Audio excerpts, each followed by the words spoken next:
Lesp. Vamos com mais entrevista, vamos falar sobre a isenção de imposto federal sobre o óleo diesel e o gás de cozinha. Após a Petrobras ter anunciado um novo aumento no preço dos combustíveis nas refinarias, o presidente Jair Bolsonaro disse que irá zerar os impostos federais que incidem sobre o diesel e o gás de cozinha. Sobre esse assunto, nós vamos conversar agora com Paulo Vieira da Rocha, ele que é advogado tributarista. Bom dia, doutor Paulo. Seja bem-vindo ao Jornal da Rede Alesp. Bom dia, Guga. Bom dia, Tayana. Tudo bem com vocês? Tudo ok. Doutor Paulo, o presidente Jair Bolsonaro anunciou aí sobre os impostos federais que incidem, sobre o diesel e o gás de cozinha. O que o senhor tem a falar aí sobre este aumento? Na verdade, ele anunciou uma redução, né? Ele anunciou a redução a referência na mídia foi a impostos, mas na verdade a referência muito provavelmente era a contribuições sociais e a CID. Provavelmente a intenção do governo era se referir à CID, a contribuição de intervenção no domínio econômico, e as contribuições sociais que incidem sobre a receita, no caso o PIS e COFINS. Isso, de certo modo, é especulação, porque não ficou claro na veiculação de mídia se era exatamente a isso que se referia como impostos federais, mas, pelo menos em relação ao PIS e a COFINS, isso se confirmou. Hoje saiu um decreto do presidente da República, baixando, aliás, acho que zerando até, as alíquotas de PIS e COFINS sobre importação e sobre a comercialização de combustíveis e gás de cozinha. Mas sobre a CID a gente ainda não sabe nada. Eu ouso arriscar que a CID vem incluída nesse pacote. Agora, o que é preciso, doutor Paulo, para essa mudança de fato acontecer aí dos impostos federais? Bom, em relação à CID, a questão é mais fácil, porque, como regra geral, base de cálculo, alíquota de tributos só pode ser alterado por lei. Então, a nossa Constituição prevê algumas exceções a esta regra geral. Uma delas se dá para a alíquota da CID. Então, eu até esperava que viesse primeiro uma redução da CID por conta disso. A CID combustíveis, a contribuição de intervenção sobre o domínio econômico incidente sobre combustíveis, ela, por uma exceção que está no artigo 177 da Constituição, ela pode ter sua alíquota alterada por decreto. E eu achei que isso, inclusive, ia acontecer primeiro. Já em relação a PIS e COFINS, temos aí uma questão um pouquinho mais intrincada, que é, como regra geral, aliás, está escrito na Constituição, ou não está escrito na Constituição, que PIS e COFINS sejam uma exceção a esta regra de legalidade. Ou seja, se nós pegarmos a Constituição Federal em vigor hoje no Brasil, nós não vamos encontrar nenhuma regra excepcionando isso para PIS e COFINS. Portanto, PIS e COFINS seguem a regra geral dos tributos no Brasil, que é base de cálculo e alíquotas só podem ser alteradas para mais ou para menos por meio de lei, ato formal do órgão do Poder Legislativo, Congresso Nacional. No entanto, existe uma previsão na lei, acho que na 9.718, se eu não me engano, que autoriza o Poder Executivo a, dentro de certos limites, aumentar ou diminuir a alíquota de PIS e COFINS no que se refere a combustíveis. Então, talvez você me pergunte, bom, mas como é que uma lei pode autorizar o Poder Executivo a mexer na alíquota se a Constituição disse que isso só pode ser feito por lei? A lei poderia delegar algo que a Constituição disse que somente o legislador, leia-se o Congresso Nacional, poderia fazer? Essa é uma questão mais intrincada. Em princípio, se você me perguntar a minha opinião pessoal, e aqui nem falando como advogado, falando como professor de direito tributário que eu sou há cerca de 10 anos, eu diria para você, não de forma alguma. A Constituição foi clara nas exceções a essa regra, e se essa não é uma exceção, é claro que precisa de lei para alterar essas alíquotas. No entanto, já há um precedente do Supremo Tribunal Federal sinalizando o contrário, no caso exatamente de PIS/COFINS sobre receitas financeiras. No caso das receitas financeiras, uma determinada lei permitiu que o presidente da República alterasse até determinados patamares, para mais ou para menos, a alíquota de PIS e de COFINS sobre receitas financeiras. E muito se sustentou a inconstitucionalidade desta lei que delegou essa competência para o Poder Executivo. O Supremo Tribunal Federal, numa decisão, na minha opinião, muito lamentável, construiu uma cadeia argumentativa extremamente estranha, incoerente, para dizer que esta delegação legislativa, no caso do PIS/COFINS de receita financeira, excepcionalmente seria válida.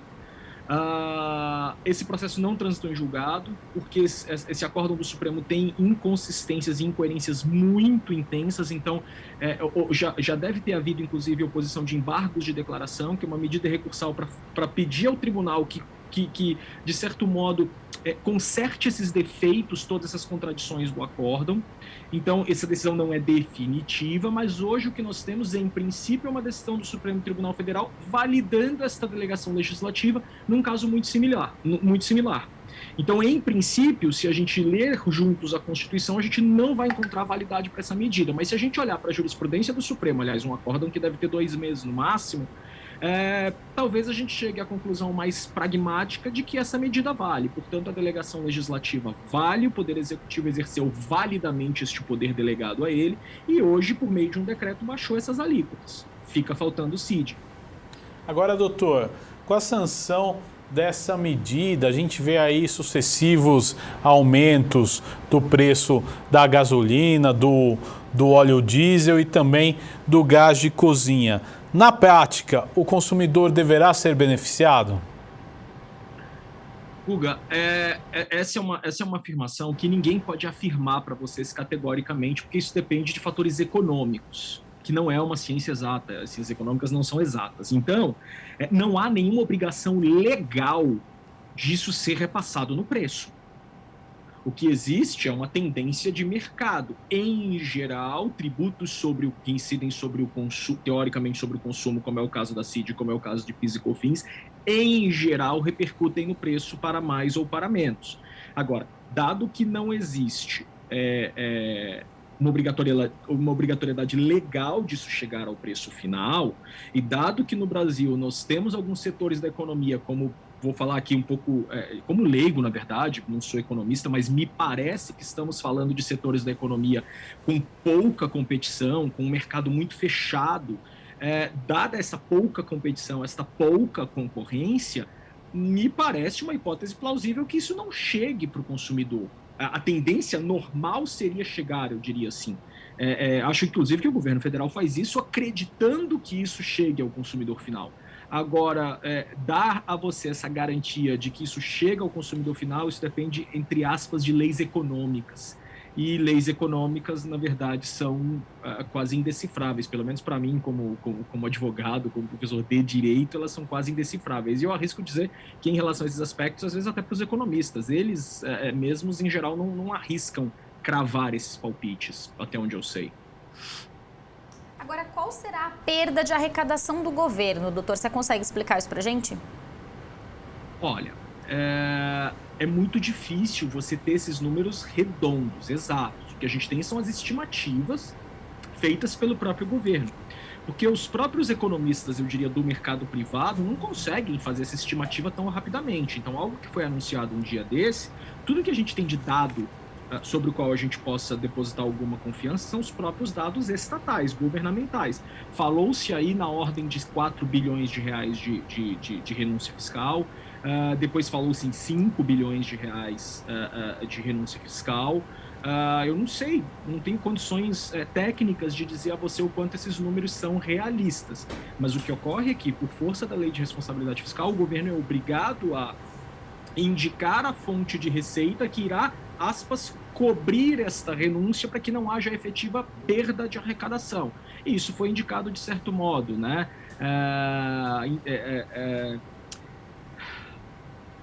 Encerrar benefício fiscal de IPI sobre veículos para portadores de deficiência, contribuição social sobre o lucro das instituições financeiras e o fim de um certo incentivo fiscal que existe para a indústria petroquímica, exatamente para a importação de um dos seus principais insumos. E hoje essa importação ela é um pouquinho desonerada, e aí foi anunciada como contrapartida o fim desta desoneração.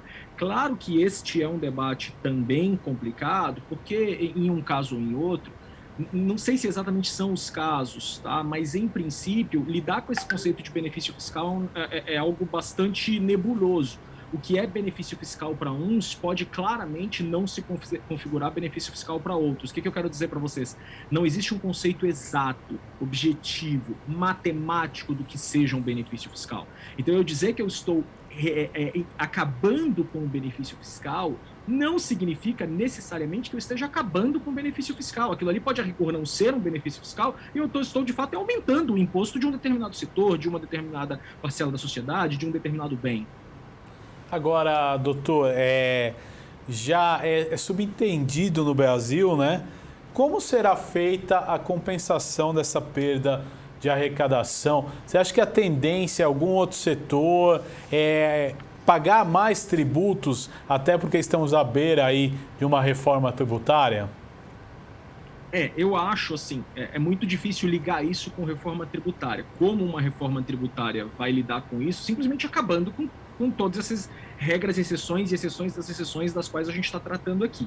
Mas, pragmaticamente, daquilo que o governo federal anunciou como medida compensatória para essa renúncia de receitas, IPI de veículos para portadores de deficiência, fim de benefício fiscal para um insumo da indústria petroquímica, que, se eu não me engano, é a nafta, e aumento de contribuição social sobre o lucro, que é uma espécie de adicional do imposto de renda para as instituições financeiras. Me parece que aqui tem maior potencial de arrecadação e maior potencial para suprir essa renúncia de receita, essa última opção, é a CSLL, aspas, num nome bastante vulgar, CSLL dos bancos.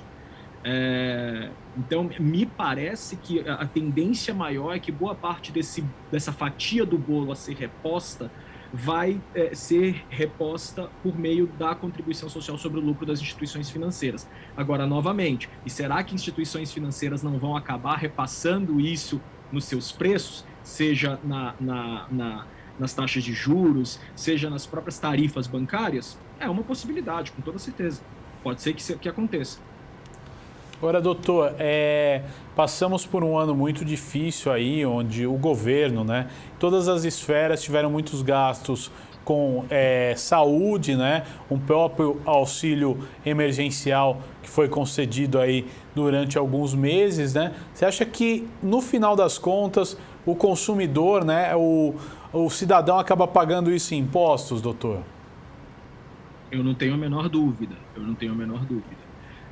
porque o que acontece? O Estado precisa de recurso para se financiar. O nosso Estado, como a grande maioria dos Estados contemporâneos no globo terrestre, não são o que a gente chama de Estados patrimoniais, que têm o seu próprio patrimônio para gerar a sua própria riqueza, como eram os Estados feudais de alguns séculos atrás. Então, se há aumento de gasto, e não há diminuição de outros gastos, claro que esse é um problema muito sério, né? O Estado brasileiro tem um problema histórico para diminuir gastos. Então, dado que eu tenho o aumento de um gasto e eu não tenho a diminuição de outros gastos, é matematicamente óbvio que eu preciso aumentar a arrecadação, eu preciso aumentar a receita. E quem paga isso, por óbvio, é a sociedade, seja com a tributação da renda, do consumo ou da propriedade. Dado que tributar a propriedade num país como o Brasil é sempre uma dificuldade política e social mais intensa, isso acaba, em geral, sobrando para tributação da renda, onde alocar esse aumento, né? Ou a tributação do consumo. E, mais uma vez, se tributar a propriedade no Brasil é politicamente difícil, tributar a renda não é tão menos difícil assim. Sobra o quê? O consumo. Por quê? Porque a tributação sobre o consumo é a tributação menos perceptível por parte da sociedade. Então, quem suporta uma maior carga tributária sobre o consumo, em geral, não visualiza essa tributação como quem suporta uma carga tributária sobre a renda ou sobre a propriedade. Existe uma frase muito famosa de um ministro das Finanças de algum rei da França, não me lembro ao certo se foi o Luís XVI, eu acho que esse ministro das Finanças à época era o Colbert, que disse o seguinte: a arte da tributação é arrancar do ganso o maior número de penas com o menor número de gritos. E o instrumento perfeito para se arrancar o maior número de penas com o menor número de gritos é a tributação sobre o consumo.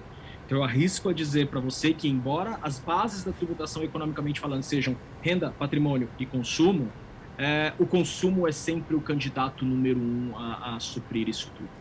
Doutor, eu quero agradecer a sua participação no Jornal da Rede Alesp de hoje. Até uma próxima oportunidade aí da gente falar desse aumento de impostos e também do corte de alguns impostos aí feitos pelo governo federal. Muito obrigado, doutor. Eu que agradeço, eu estou à disposição de vocês e dos seus telespectadores. Um abraço, bom dia. Este foi o doutor Paulo Vieira Rocha, que é advogado tributarista, falou aí da isenção do imposto federal sobre o diesel e o gás de cozinha anunciado aí recentemente pelo governo federal.